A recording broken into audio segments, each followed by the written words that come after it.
আমি পদ্মজা, পর্ব ৩৫। আমির বিছানায় বসে উপন্যাসের বই পড়ছে। ৬ দিন পর পদ্মজার মেট্রিকের ফলাফল।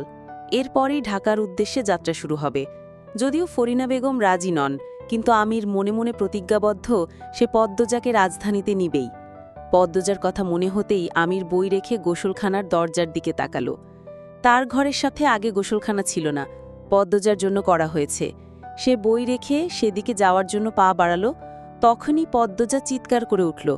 তাই দ্রুত দৌড়ে গেল, দরজা ঠেলে ভেতরে ঢুকল। পদ্মজা শাড়ি দিয়ে শরীর ঢেকে রেখেছে, কিছুটা কাঁপছে। আমির দ্রুত কাছে এসে বলল, কি হয়েছে? ওখানে ওখানে কে যেন ছিল, আমাকে দেখছিল।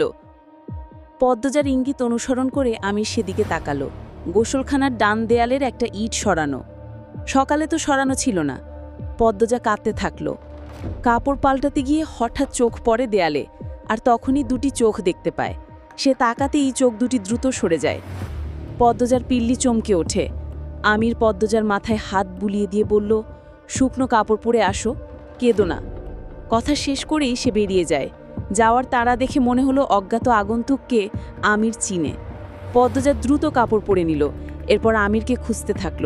আমির সোজা লিদওয়ানের ঘরের দিকে যায়।